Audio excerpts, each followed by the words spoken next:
All right, fellas. We are live with the ASAP Plus Fast Break episode.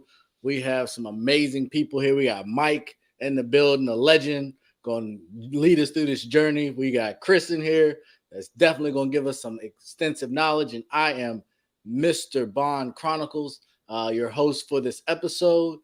So we got a lot to get to, fellas. How y'all feeling first? I'm doing rather well, man. Glad to be on the show.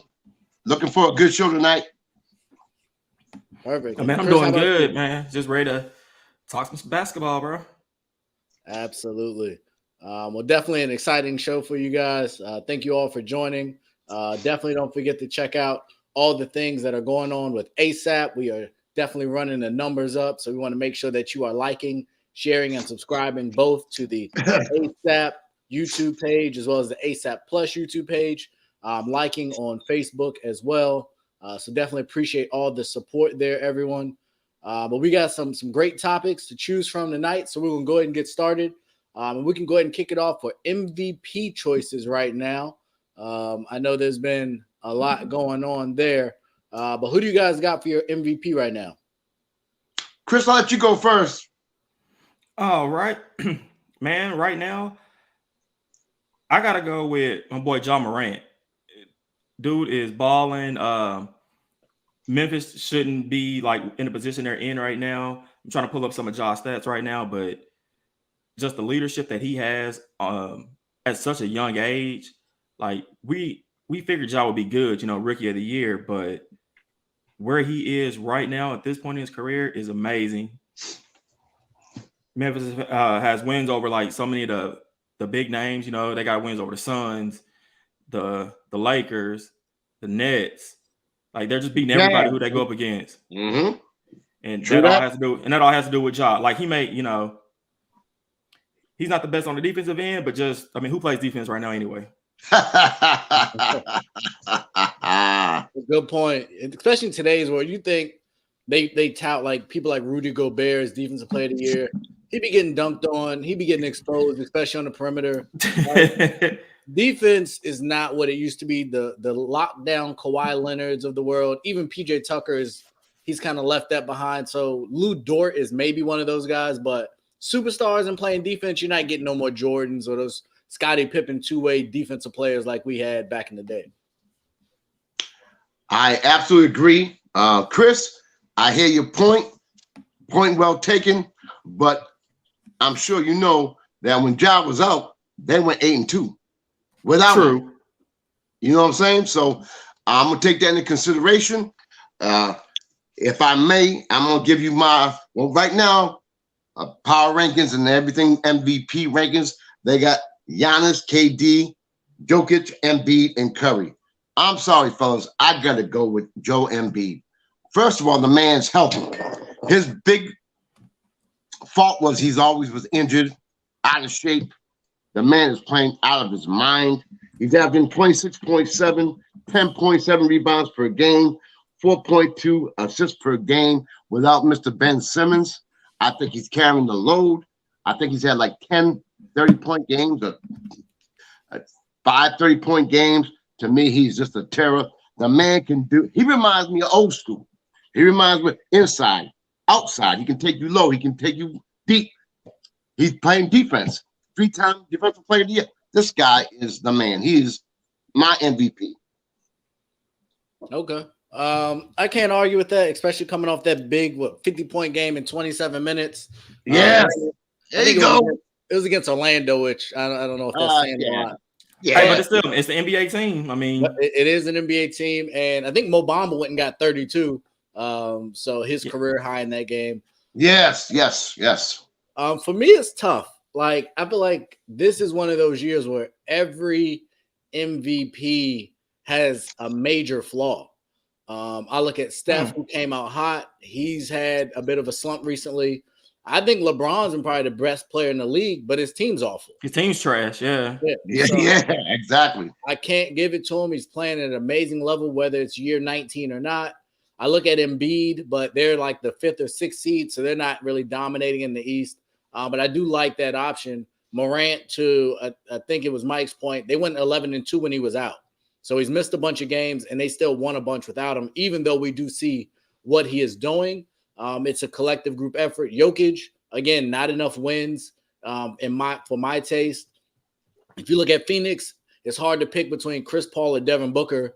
Devin Booker is going to get you 40. Chris Paul scoring in single digits some nights, but he's also the point guard there. So it's tough. Giannis, he's done his thing, but there's been times in the year where Milwaukee's been down and they've struggled as well. So DeRozan is another one, but we've seen Chicago is now sliding now that they've had some hiccups. So I think it's been a tough year to really pick one. I think it's been a bunch of ebb and flows. But for me, if it's most valuable player, I got to agree. I'm going Joel Embiid. Given all that is going on with that team, given what Daryl Morey is not doing as a GM and how he is allowing this distraction, I'll call it, to continue to go on because of his refusal to trade Ben Simmons, even though I believe there's been some great trade packages that they could have taken. And the fact that he's still showing up, he's staying healthy, and they're winning. He's my MVP for right now. I think that could change in a week. I think Giannis is close. What he's doing is ho-hum for him, but it's another really impressive year. I think he's leading the league in scoring, or he's really close. Kevin Durant's another person, but now he's out.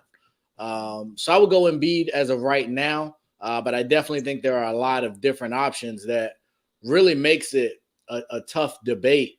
So we'll see as kind of we go into this All-Star break where LeBron is leading in All-Star votes, kind of if it shakes out any different.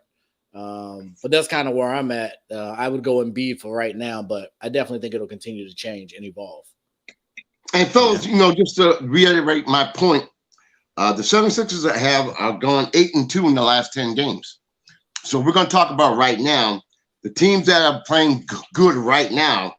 The 76ers are 8-2, Suns 8-2 last 10 games, Memphis 8-2. Well, you said 9-2, and the Mavs 8-2 prior to last night.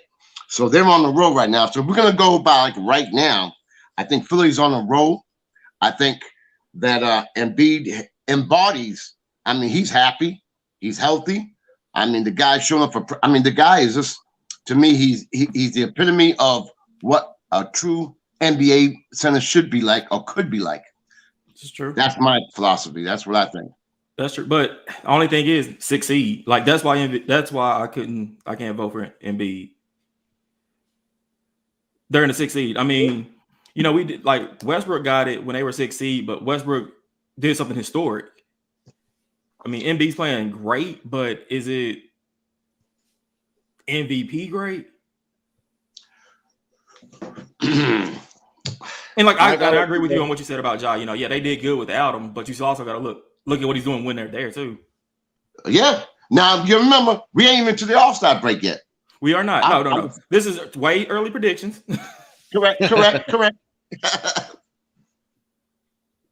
No, I think that's the thing is, like I said, I think everybody has a flaw, but right now I would still have to go Embiid. In the part that I won't critique him as much as maybe say a Jokic is I think the East is better than the West. I think there's more competition in the East teams. I look at teams that's not even in the playoffs like the Knicks, the Celtics, the Hawks.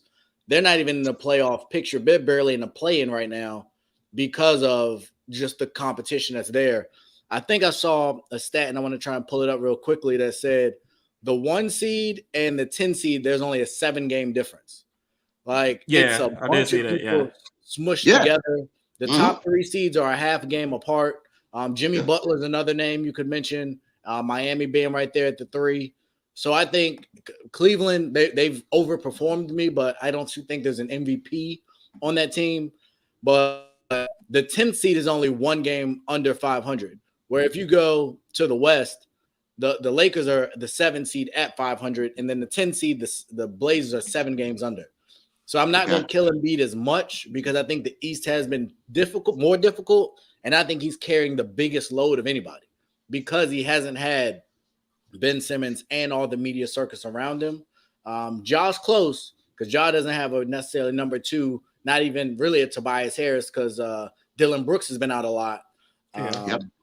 But I would still lean right now to Embiid, but Ja would definitely be a close second even if his stats aren't there, his impact, when you think value, I just think his swagger and demeanor rubs off on a lot of those young guys that is causing them to play to a higher level. And I would also say a lot of that goes to the coach as well, that maybe isn't getting enough credit. But that's why I'm going to go right now. I agree. Ja, he reminds me of Allen Iverson. I mean, he has the physical ability, the great hops, the heart. He just reminds me of Allen Iverson, maybe even a better outside shot. Maybe not yet, but he will. But you know something we did not mention? One person we did not mention. Now, we want to talk about the impact. Fellas, I'm sorry, man. Even though I was hesitant at first, Demar Derozan. My man is the man of consistency throughout his career. Right now, he's averaging 25.7, almost 49% from the floor, 5 rebounds a game, 5 assists per game, and they're in first place in the East. What do y'all think about that? I mean, I agree, but it's kind of like what Ray said earlier. You know, they're kind of on a downhill thing too. But also, I mean, their team hasn't been healthy in a while. COVID, yes, and they just lost. Probably impacted the Bulls a lot. And he's lost Ball for a while. Yeah, Ball will be out for a little bit. Yeah, now that's gonna be a big, test to his MVP case. If they can, have a good run for these next 6 to 8 weeks, then yeah, you got to put DeMar up there. I think he's doing the damn thing, fellas. And right now, I just checked. It's 74-70. They're beating the Bucks right now. You got to put DeMar up there. Oh, I guess put that game on. So if he's, he got 29 tonight on 8 of 13 shooting, like that's consistency. What you need when you're playing against a team like Milwaukee. Giannis is doing Giannis at 22. Middleton only got 9. Bobby Portis only has 9. Drew Holiday came off the bench with 11. So they got really their full complement, and he has them up without anybody else. So I definitely can argue that case. Vucevic is there. But I think the other piece to that is we talked about the last 5. They're 5-5 in their last 5.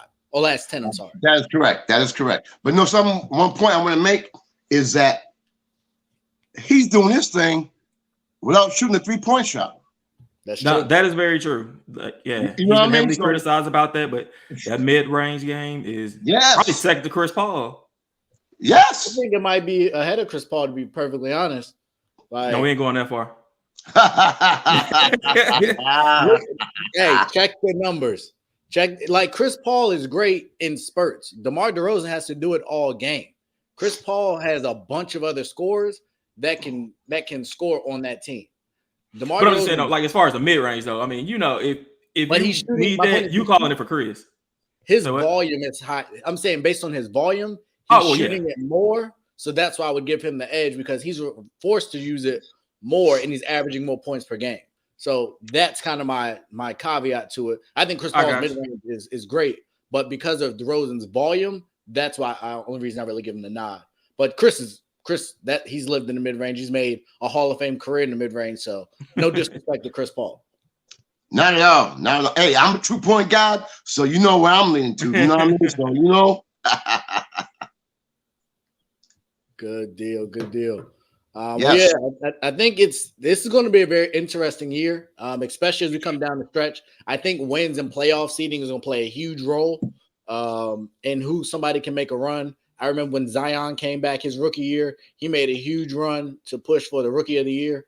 Mm-hmm. So as we kind of come down this stretch, I think that's really going to be the telltale sign of who, sticks ahead or farther than the other ones. But it's definitely going to be a competitive race. So I look forward to it.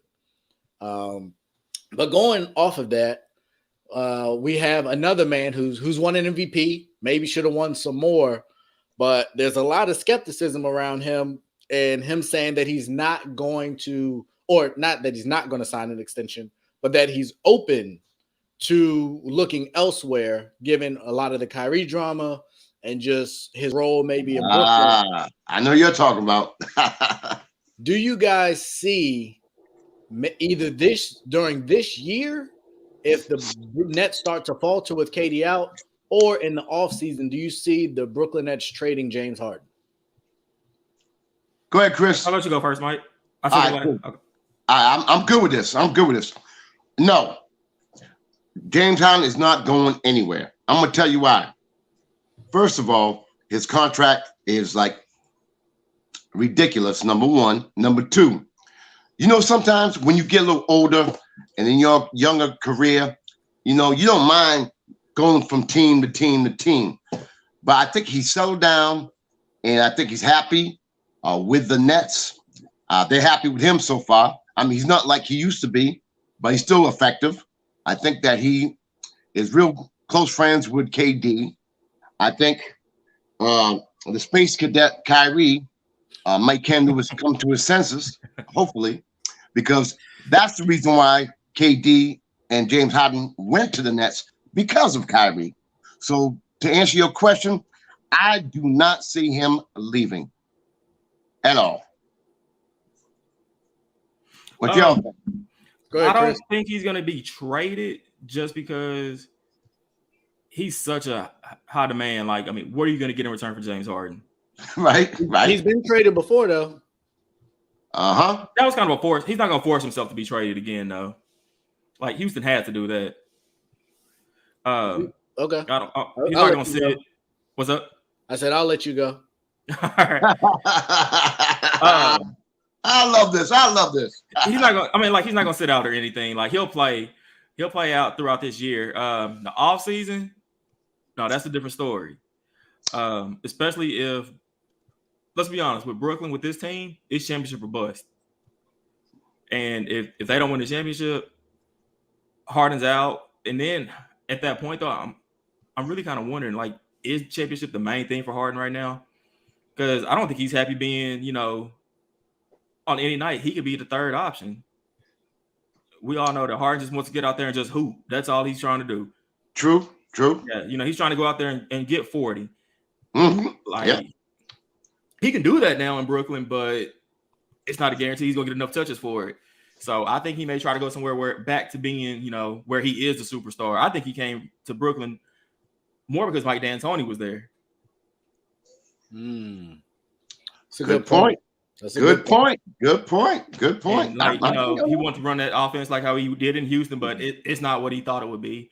So I think he'll try to ride it out this year, but off season, then I think he may try to make a move. So with that being the case, though, wouldn't it behoove Brooklyn to try and get something back before he just leaves? And he leaves for nothing? Yes, but what? Like, I mean, really, who's going to take him? Right. He make $40 million a year. Ain't too many people out there make $40 million a year. You mean you think there's people that wouldn't take James Harden on a max deal? Absolutely. For what? I mean, for what I believe. How many years is left on his contract? I think this is last year. Yeah. So I mean, one and done. Kyrie, one and done. They're one and done. It would be you could sign and trade him so he gets, he don't lose the money or whatever. But I would say there's whether it be Dame Lillard, you wouldn't bring Dame to Brooklyn. Whether it be if the Lakers could swing that, I'm sure they'd love that to get Russ off the books. But there's a bunch of max deals out there in the offseason that they could definitely make work. There's one guy right now. Who you and I and Chris are getting more playing time than him. And he getting $40 million a year. I just don't know if James wants to go back to Houston. Yeah, he ain't going back to Houston. I'm not saying that. I'm just saying that's the one dude that's available. That's what I'm saying. I mean, it could be a 3-team deal. He could end up somewhere. I think it would have to be wherever he chooses because, like I said, I think he's a free agent after this year. So they can't trade him. Like the sign and trade would be somewhere he wants to go. Exactly. But I would see a scenario where he did this, especially if they win a chip, I think he'd say, all right, I'm good. If they don't, and they're not even close, I could definitely see him saying I'm good. But I think the other thing is they have to all three play together and figure out what it can be. Because I think the three of them can play together. I just think they all move to a different state that allows Kyrie to play home games or something like that. Like I don't know how to make it work, but Miami could be an option. Like there's a bunch of places I think if James Harden wanted to go, somebody will figure out a way to make it happen because I don't care what y'all say. That man's still top 10 in the NBA. So Oh no, no doubt. I didn't say anything against that. Of course No, he no is. doubt. It's just I the think- money. I think they all should have went to the Knicks, if you ask me. I think But they all should have went to the Knicks. They still have the same situation right now, though. Yeah. But yeah, think about it. You talk about James Harden. Don't you think he'd rather go somewhere where to a team that has Good playoff strip clubs. aspirations, playoff contention every year? You know, I think he wants to go somewhere with good strip clubs. You can go to You heard that right? you know, Minnesota. I mean, come on, man. Ain't no He strip wants to clubs go in somewhere Minnesota. he He can. ain't going there. Yeah, it's too cold in Minnesota. He ain't finna do that. Yeah, too cold. But he's James Harden with his went to boys. Arizona State. He's Those are a people. hot weather guy.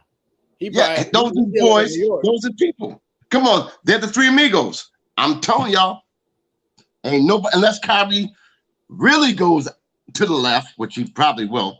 If he don't go to the left too much, I think they're gonna stay because they're determined to get that ring, that chip. And just to go 1 year and then bounce, fellas, I don't see that. I don't see that. I mean, I just think it's given, and it really, to me, it really comes down to COVID. Like, if Yeah. Kyrie gets vaccinated, this is a non-issue. By all accounts, he's not getting vaccinated. Yeah, unfortunately, if- yeah. If New York changes the rules, I think this is a non-issue.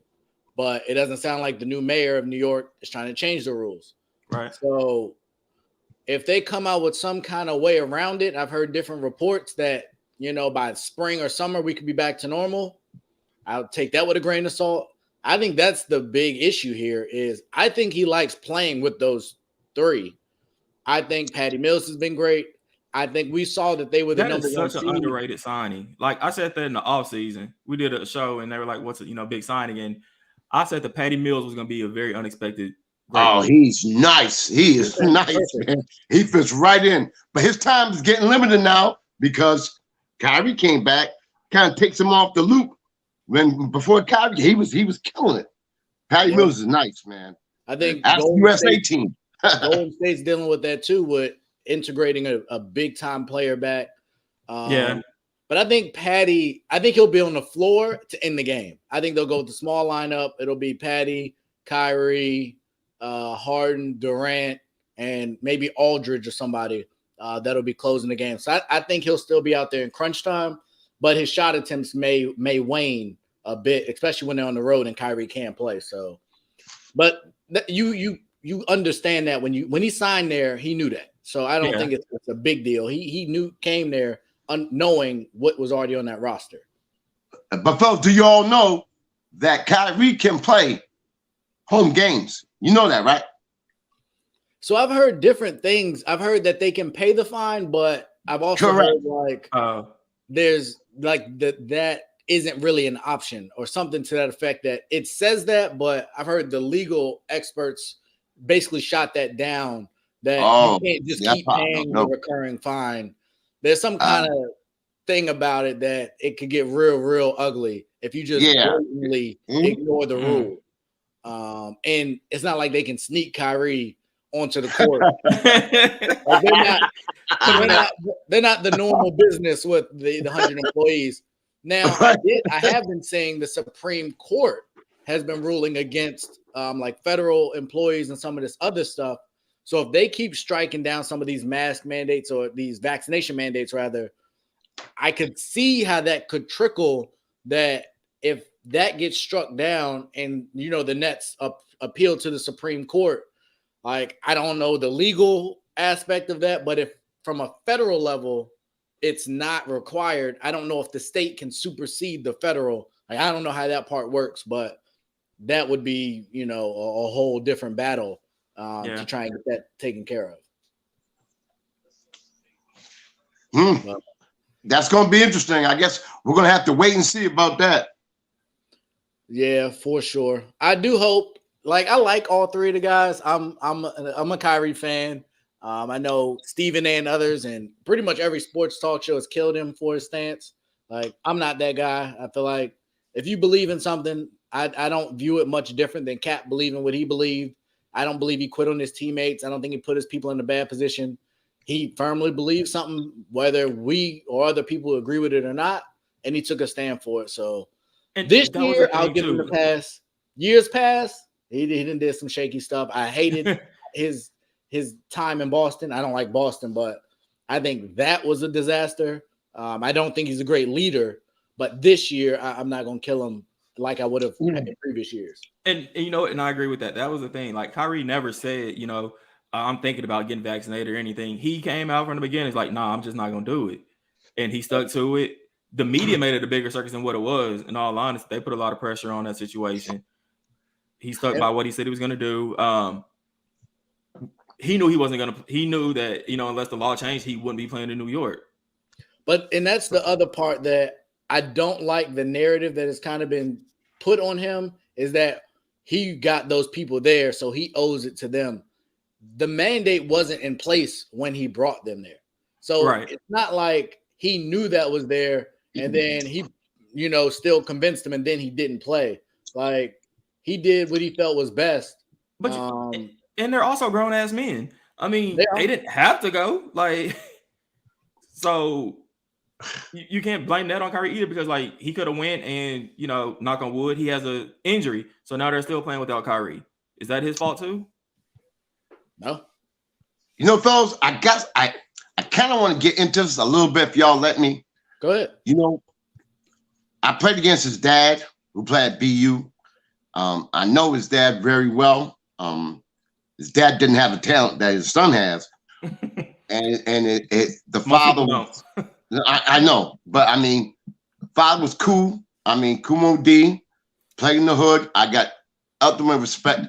But you know something? I've come to realize when Kyrie didn't accept taking the vaccine, vaccination, whatever you want to call it, I was really upset because I felt he let his team down. I felt KD and James went there for him. And I felt that he put his own beliefs and concerns above his teammates and his boys coming there for him, basically. But, you know, as I've learned and I've been checking him out, he's a different individual. You remember when he went to the Garden and every time he goes out, he puts that smoke out there, he eat Indian stuff. He is just a different animal. And I'm telling you, everybody thinks he's crazy. That man is just a different person. He really believes what he believes in, and he believes there's more important things than basketball. And he believes that what he believes in, and he's sticking by it. Whether you like it or not, at least I can respect it because he is who he is. You got to respect it. I mean, or you don't have to respect it. At first, like I said, I wasn't happy, but the more I listen to him, I hear his interviews, he's just that guy. He's just different. He calls it the manifestation. That's his manifestation. What you going to do, fellas? I don't know. And that's the part that, and I really like, I'm a huge Undisputed fan. I record it. I watch it almost every day when I can. But that was the part to me. And a lot of people have, not a lot, some people have backtracked. Stephen A is not one of them. They've become more understanding. But the idea that he said, I'm doing this for the people that can't speak up, and people killed him for that. Yes. And that to me was just really odd because it did. And I know this, this was not the plan to go this way, but there were people that were risking their lives for almost a year.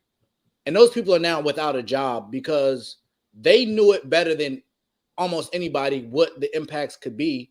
And they made a decision and they went from heroes to unemployed. Yeah. And by all accounts, people criticize those same people. The same people they lauded and applauded, they now criticize them as selfish or cuckoo or crazy or whatever else they wanted to label them as. And so I do think there was an opportunity for him to say, hey, I'm siding with these people. And I don't think that was the opportunity for people to just jump down his throat. Right. But I think it was kind of a shoot the messenger, not the message thing. And he has had come out and said some different stuff.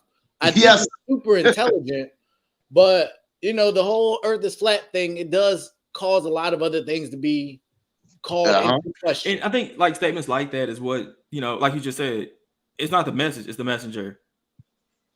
You know, if this is somebody like Steph Curry, who everybody loves, who done nothing wrong in the media, oh man, you know, he's courageous. He's standing up for his beliefs.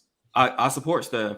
But, you know, it's Kyrie who had his issues. You know, I don't want to be LeBron shadow. So, okay, boo that.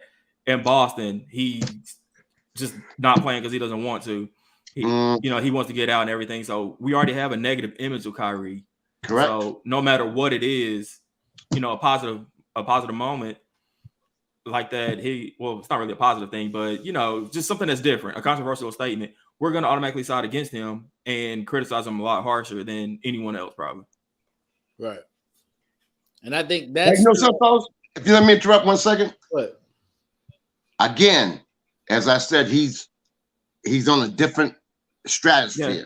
And what I mean by that is, I don't know if y'all know this, but my man purchased 10 homes and bought 10 homes so people can have a place to live. That's what he does. See, he is on a different level. Basketball is not his life. He's into that world. I mean, he's a different cat, man. He's just different. And once I think people can realize that, they may not accept it, may not agree with it, because hey, you're getting paid $40 million a year. This is your livelihood, and basketball should be the utmost importance, winning championships. He don't feel that way. I mean, he wants to win, but he already won. He already got one. He got a ring. He got $40 million. Think about it. Yeah, but he wants that one without LeBron, like KD wants that one without Steph, and Harden just wants that one. I agree with y'all. But that's also my question for you guys. And I know we had topics and we might get to them, maybe not. Hey man, forget it.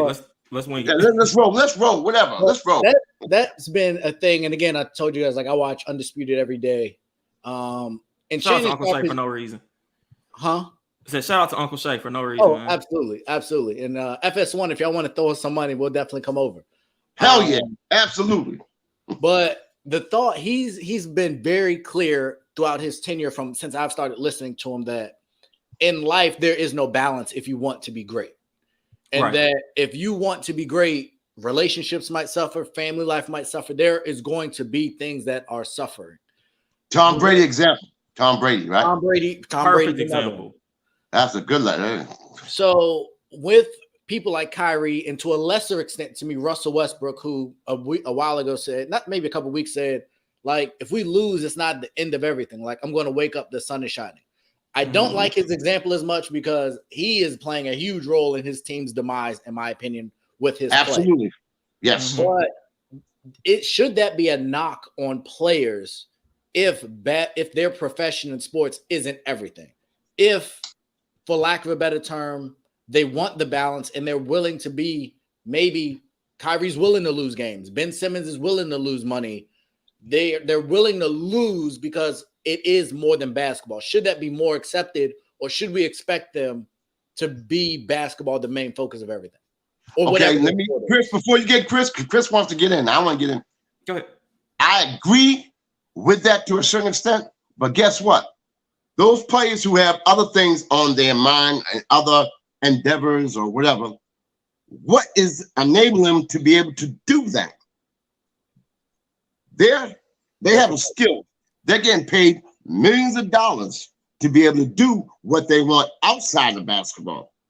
So my take is, I think you got to give that credence while you're able to, because basketball careers, unless you're LeBron, you know what I mean? Most players don't play more than 10 years. Right. So I think give it all you can while you're healthy, and then go do what you got to do. But to me, I think focus should be on basketball. Is it a sacrifice? Yes. But that's what you get paid $40 million for. So would you put someone like Kyrie and let's say Russell Westbrook in the same categories, maybe like a Charles Barkley and Shaquille O'Neal, who didn't handle their fitness well enough to have a long career?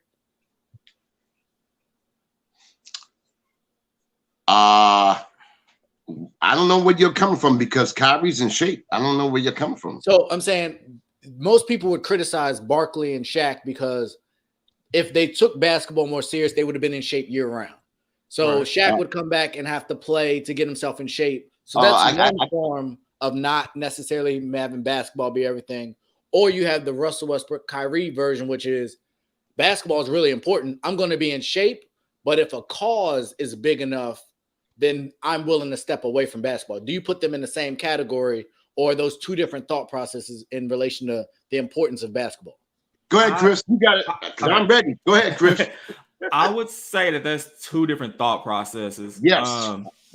Just because, like, you can't compare what Kyrie said and even really what Westbrook said, because his was kind of different too.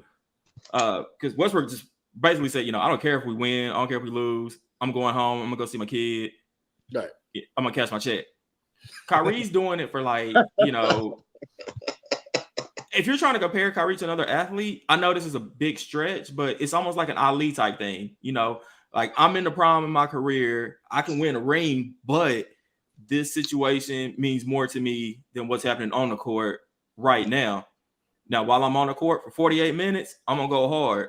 And I kind of want to go back to your question, as far as the them being is winning like the only thing. I don't agree with that. Like, that they have to sacrifice to be great. I mean, if they choose to, by all means, like Shannon Sharp chose to make those sacrifices, and it worked out for him. But like me, I mean, it's not the same thing. But in my job, I work 8 to 6. At 6:05, I don't give a damn about my job anymore. I'm focused on my life. So I know, I'm not a multimillionaire or anything like that, but that's the same thing for them. Basketball is their job. For 48 minutes up and down that court, that's all they're focused on. During practice, that's what they're focused on. Outside, if that's what takes over their life, then, I mean, we can't judge them for that. Good answer, Chris. Now, let me give you my feedback. As you all know, I'm old as dirt, and I am old school. But, I'm going to keep it real. You mentioned Shaquille O'Neal and Charles Barkley. First of all, it was different eras. Back then, people used to smoke cigarettes on the bench. Think I'm lying? I know. This is true. So they really didn't take care of their health as much. It wasn't a priority. Nowadays, people want to extend their careers and play a lot longer. There was a very Kobe Bryant, of course, was the exception, and Michael Jordan. Those guys were the exception. But you get a lot of guys. Let me tell you, I hung up with Larry Bird and Kevin McHale. Let me tell you, I can't tell it on cable. I can tell you some stories. But what I'm saying is, they didn't take it as serious. Like you said, they played the game, and then they went and did their own thing. Nowadays, a lot of people want to extend their careers to make a lot of that money, so they take better care of their health. There's better fitness regimens. There's better nutrition. A lot of things they didn't have back then when Barkley and Shaquille, or they didn't take advantage of it. And I think that's why we criticize Zion so much right now, because, like, you have no reason. Nah, exactly. Like, no. Look at LeBron. LeBron is the blueprint on what an athlete should do. He's probably an extreme example, but I mean, Zion easily, reach out to LeBron. Hey, what do you do? Let me just do a third of that and get down to your playing weight. Because even like you said, at least Shaq and Barkley would get fit during the season. They would play in shape. Zion can't even do that right now. Came in heavy this year too. He had a slow start to the year. So, I mean, it happens. I think Zion's – I don't know if he's an extreme example, but I don't get his situation, because I think the part that sucks for Zion is his weight or lack of conditioning or nutrition, maybe a combination of both. It's leading to injuries. So he can't play himself into shape because he's always rehabbing, because when he's not playing, he's out of shape. And that out of shape on that body is just too much. So I think it's a balance for him, where I definitely think he could maybe go to a vegetarian diet or something like that, plant-based diet, which would help get the weight down. But he also can't stay healthy. So when especially if you have lower body issues, you can't condition when your foot, your leg, your ankle is always messed up. So I think he's stuck in the middle of that. Go ahead. Yeah, I think that's just the point too, man. Like, I don't think he cares about it enough to want to do it. It sounds messed up, but like I said, LeBron, talk to him. Chris Paul, he switched to a vegan diet because he was getting hurt all the time. Mm-hmm. Yeah. Mm-hmm. Chris Paul has not missed games now. I mean, No. I'm a big Chris Paul fan. Like, that's my favorite player. So that's my boy. We're gonna have some talks in the playoffs then. All right. Oh, we can talk. But Chris, now that you brought that up, I want to ask you all something real quick. Go ahead. Zion is available, or should I say, to be able to receive a max contract. Now, if you're New Orleans, do you pay? Knowing that, I'm just saying, what do you think? What do you think they're going to do? I think they move him, to be honest. I think if you can move him, even in the sign and trade, if somebody wants to give him max money, I don't see. Who they got now? I want to say who do they have now? B.I. They got Brandon Ingram. One. They got. I think. Let's not sleep on what Josh Hart's doing. Who? Josh Hart. He's not a superstar, but I like him. He's he plays his role very good. Oh, I like it. Oh, nice. Yeah. Villanova, I know. But what I'm saying is, from what I'm hearing, they're gonna pay him. That's a mistake. They're gonna pay him that max contract. I don't see why. I mean, I see why, because it's a business, and I don't care what you say, he's the biggest star that New Orleans maybe has ever had, including Anthony Davis.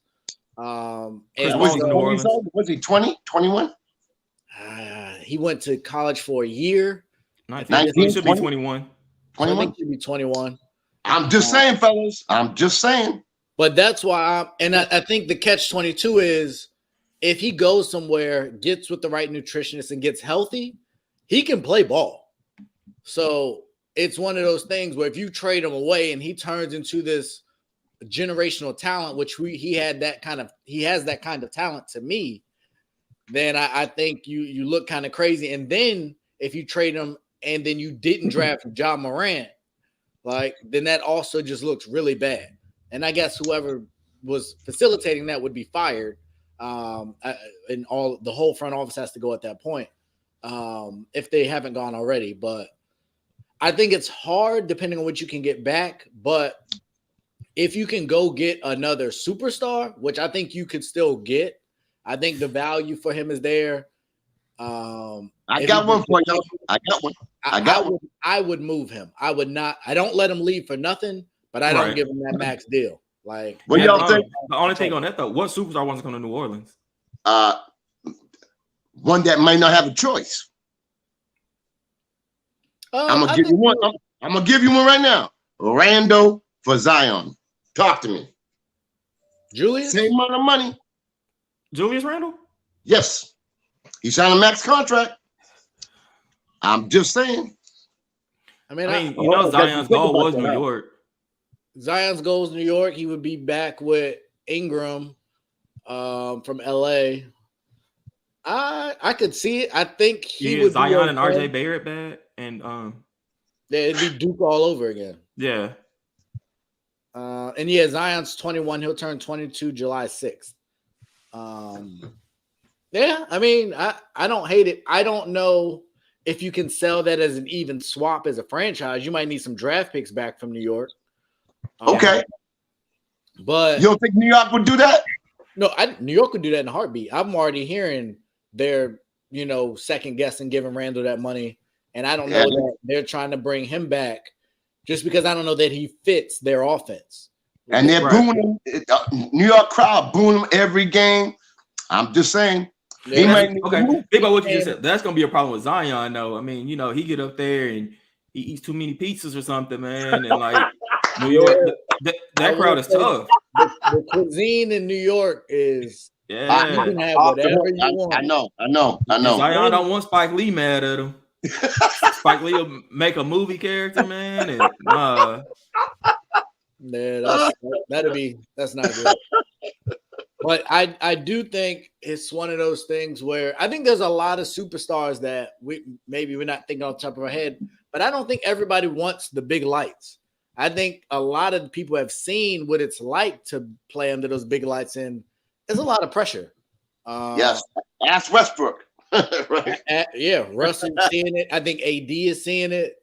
He hasn't really been the same. I think you go to those, but that's two different things though. Playing like for a bit, like playing for the Lakers and playing with LeBron, like that's just double whammy. Yeah, for sure. Whoa. Because I mean, look at just anybody who plays with LeBron, they already have a lot of pressure on them, and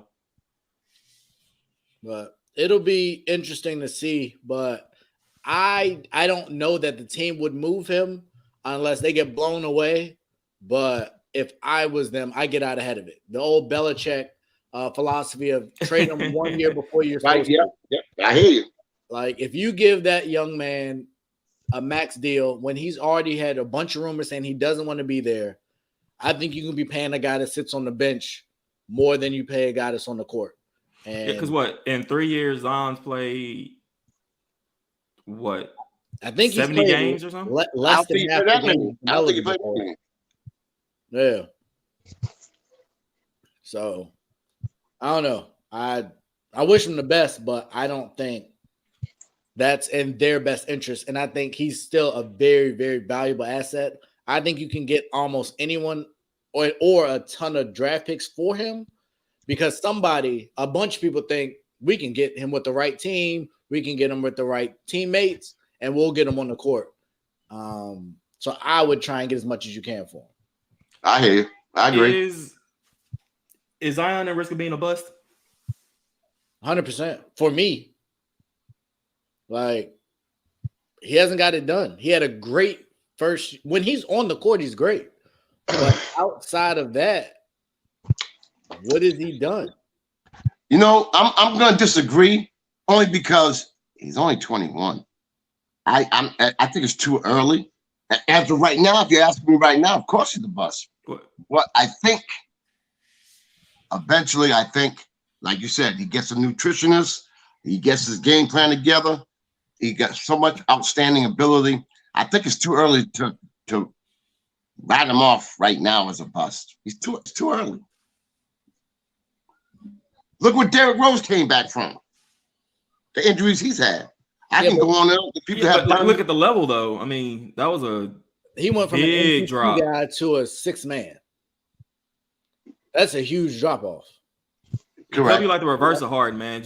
Unfortunately, like Derrick Rose went 6-man. Yeah, I agree. So if Zion ends up being a role player based on where he was drafted and what he did, I think that's not why you drafted him number one. No, not at all. So, nope. But I think his going to be a health issue. And you talked about Ja early and compared him to Allen Iverson, and that's been my hesitation. Is he's so explosive? Like, he hits the ground a lot. And I think that was the thing. I think Ja is more Derrick Rose just because that explosiveness, and Ja's not big. No, he doesn't have a lot of weight coming down, for that, which is in a way a good thing, but still, he needs some kind of meat to absorb some of that impact from the way he lands, because he does a lot of one-legged landings, and you don't want to see. I don't want to see anything happen, but you also got to look at what Derrick Rose did. I was saying, and I hope I'm wrong, fellas. I hope you don't get upset with me. I don't see him playing more than 4 or 5 years. The way he plays the game, he's going to get hurt. He jumps so high. He does so many things athletically. I pray that, he has a long career, but that man, he does some crazy. I don't know. I think the thing for him is going to be how quickly can he develop a consistent 3-point shot. He has a really good floater, so he does shoot a lot of pull up floaters and stuff like that in the lane. But I think if he can develop a more consistent outside 3-point shot, I think it'll definitely help extend his career. But to everyone's point, that explosiveness with the way ACLs go out and things like that, I feel like he's at a high risk. Yes, and he takes a lot of falls. And you doing that, especially if they start going on like year in, year out deep playoff runs, which I think they can. Like playoff basketball is even different from regular season basketball. Yes. So I obviously I hope the best for him. I love his talent, but I definitely do agree.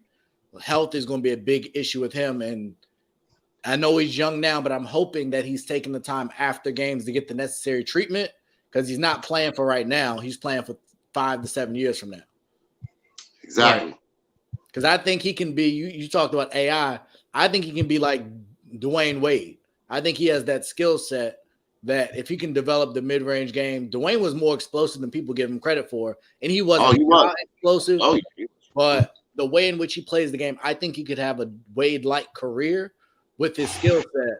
Or even if he developed into, we talked about DeRozan earlier, where he just has a consistent mid-range game and you're not taking as many shots at the basket. I think that'll be important. And maybe minimize his erupting to the basket at our cost. You know what I mean? He's still going to try and dunk on people. He's going to still try and dunk on people, but I don't know. I wish him the best of luck, though. What a talent. I think the NBA is like phenomenal. All the talents in the NBA now, it's great. NBA is great. I'm enjoying the game so much. And I wish him the best of luck. But we ain't talking about Westbrook. How come y'all ain't brought up Westbrook yet? Freddie ain't on the show. Conversation just kind of went a different way. But we can kind of tie that in. Whatever you want, boss. So with Russ, we don't do Lakers talk when Freddie ain't around, man. Okay. I'm just playing. Oh no, we don't want Freddie. We don't want Freddie. I thought you was a Lakers guy. You're not a Lakers guy? Who, me? Yeah. No, I respect LeBron. That's about it. Nothing against the Lakers. No, I just said earlier. No, I'm a Suns fan because of Chris Paul. Oh, I knew you was a Chris Paul guy. I heard that. I didn't know you was a Suns fan. Okay. Yeah, wherever Chris Paul goes is where I go. So that leads me to another question. Who do you feel is the most disrespected team currently in the league, or the team that's not getting enough time? Specifically for Chris Paul and the Suns. That's why I went to the question. Yes, that was 100% why, because they are number one in the NBA right now, and everybody still talks about the Lakers. Like, you watch Undisputed. Every day there's like 3 or 4 segments dedicated to the Lakers. We're not mentioning what the Suns are doing. Number one in the league. Devin Booker's playing great. Yes. Mikal Bridges is actually making a case for Defensive Player of the Year. Nice. Yeah. Mm-hmm. No, Chris Paul and Devin Booker will not get MVP consideration just because, it's a 2-man show. Chris Paul doesn't have the stats. He has the leadership.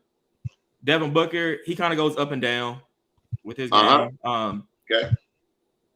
Look at what DeAndre Ayton's doing. He's improved a lot this year. Absolutely. Jalen Smith is doing great, right? Coming off the bench. Look at Biyombo. Yep. Dude was out the league, and now he's coming back, and he's doing really great. He closed the game last night. Exactly. He brought them back into that game. You know something, Chris? I got to hit you hard on this one. I totally disagree with you because of everything you just said. Now, I'm going to come back. And now, everything you just said, they're not disrespected because of everything you just said. They are not disrespected. They went and played in the finals last year. You want to talk about disrespected? I'm going to tell you. Utah, you don't hear nothing about no Utah. They're always on the top of the division. And I'm going to give you right here. Mr. Donovan Mitchell. Nasty God. Nasty. I just want to say something real quick before you go. Good. On one of the shows early in the season, Donovan Mitchell was my out there pick for MVP. I just expect him to have a great year. But I'm glad you said that. Okay, I'm gonna break it down to you right quick, fellas. All-star voting. You want to talk about disrespected? Steph Curry, 6 million votes. Ja Morant, 2.6 million. Luka Doncic, 1.9. Klay Thompson, 1.2. Right there. Yeah. Let me finish now. Devin Booker, Okay. 867,000. Russell Westbrook, 855,000. Chris Paul, 758,000. Donovan Mitchell, 612,000. I rest my case. You want to talk about disrespected? They play in a small market. You never hear about Utah until you look at the standings. That's who my pick is. Phoenix might have been disrespected. They're not disrespected no more. And they got probably the most dominant leader in the NBA in the last 15 years in Chris Paul. So therefore, Chris Paul, they're not getting disrespected.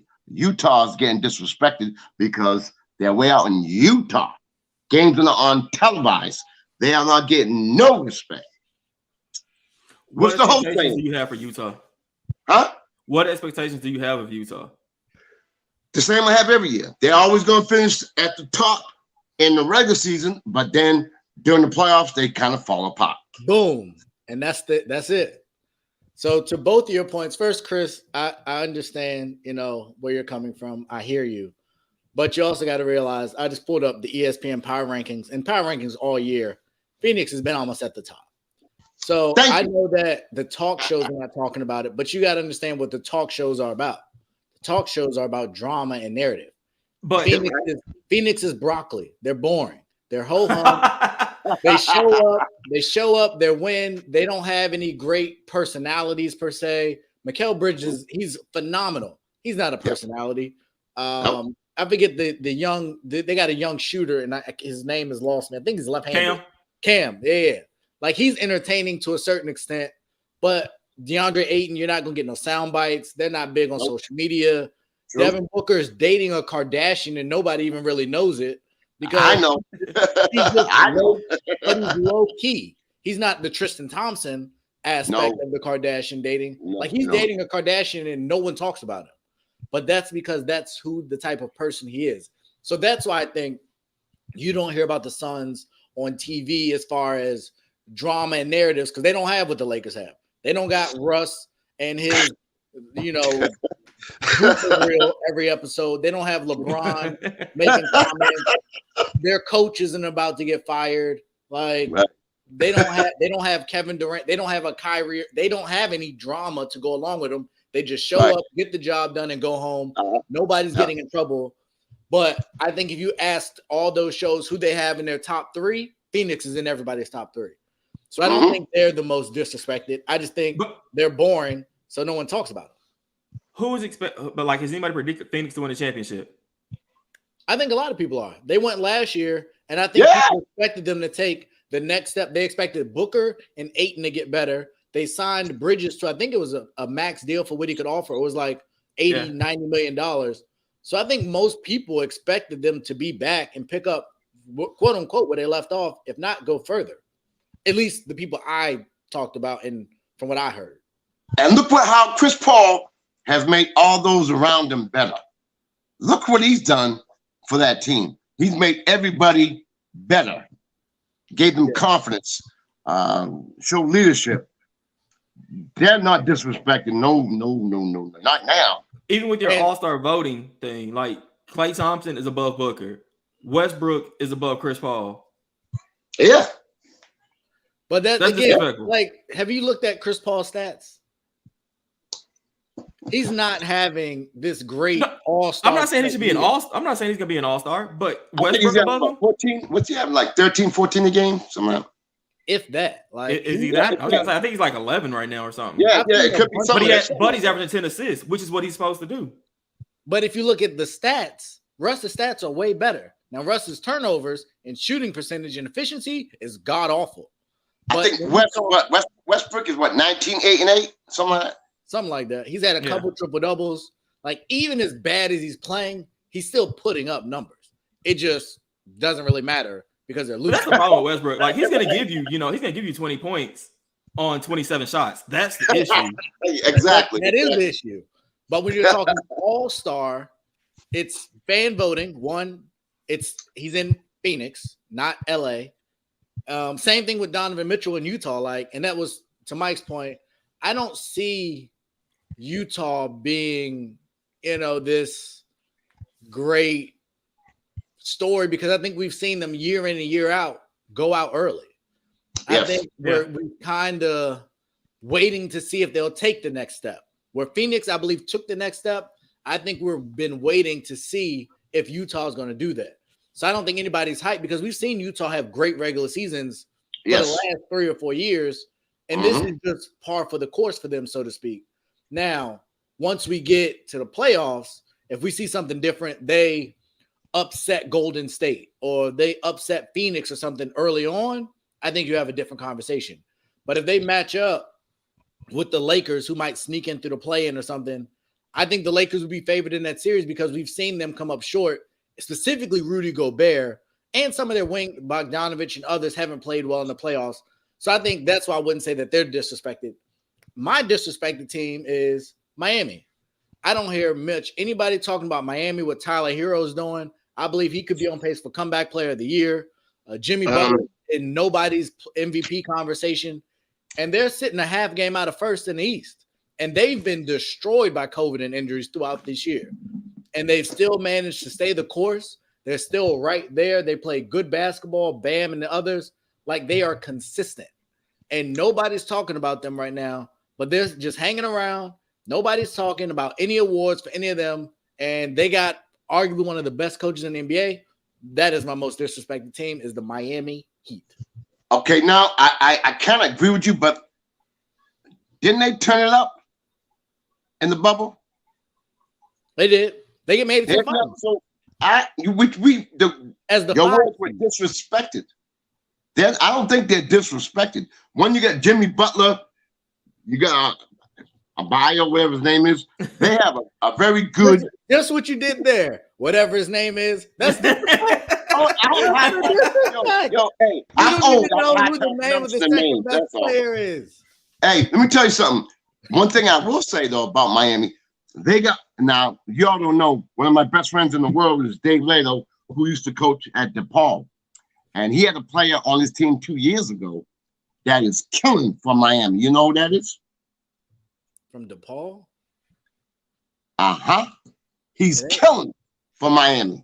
He got drafted, played in the Chicago G League, played with Chicago, went somewhere else, got a 10-day contract with Miami Heat, and now matter of fact, he's starting right now. Max Strus? Bingo! There you go. That's my boy. So I know about Miami. Okay. And he can shoot. He can shoot. They keep paying Udonis Haslem for some reason. I have no idea. Why is he there? Longevity. They just making sure he's getting taken care of. Which he's still getting $1 million a year. They need to do that forced Dirk retirement thing that Dallas did. Like, look, bro, you got to go. We'll hang up your jersey or do something, man. But this time. But that's the thing. I think that's the Heat culture. And we talked about nobody wants to go to New Orleans. That's a place people will go because they've seen him do it with Juwan Howard. He stayed on that bench for a while. And they parlayed that into a coaching position. Granted, Michigan's having a rough year this year. But you see how they're doing with Haslam, how they've done with Wade. So that's a place where you can attract people because of the organizational structure. And I think New Orleans and other small market teams should take notice because that's what you're competing against. And Miami's not a small market, but it's not a big TV market the way Houston, New York, or LA is. Right. I think Miami's a lot loyal. Yeah. They're very loyal. I mean, go talk to Gary Payton. Where do you think he got a ring from? I can go on and on. You know what I mean? So Miami's very, very loyal to their players for the most part. Absolutely. Right. Well, fellas, we're a little over the hour mark, but it feels like we could get into some more stuff. But we can go for a couple hours. Pleasure, man. I really enjoyed you, gentlemen. Absolutely, it's been a pleasure having this with you guys. I hope everyone has an absolutely safe weekend. Houston is currently up 11 on Golden State. What? I gotta put that on. Clay is not. He's not playing. So I don't really know what the issue is. Steph was like he might have been 0 of 5 or something like that. He's having an absolutely awful game when I last looked. Let me see if he's on the board. No, well, he got 3 points. He's now 0 of 8, 0 of 4 from 3. Just they got to get it together. This Clay thing, everybody was so concerned and fearful of when Clay comes back, but Draymond being out, he might need some MVP discussion because they've looked awful since he's been down. I agree. No, He made such a great impact. And remember, a couple years ago, they said he should be out the league. Yeah, they were talking about doing his thing. trading him for, I think, was it Simmons? They've tried to Ben package him. Yeah, and I think his impact is one of those things that Incredible. similar to Chris Paul, but even lesser so, doesn't show up in the box score, but Right. they've looked really bad without him. So. Did you just compare Draymond to Chris Paul? His impact.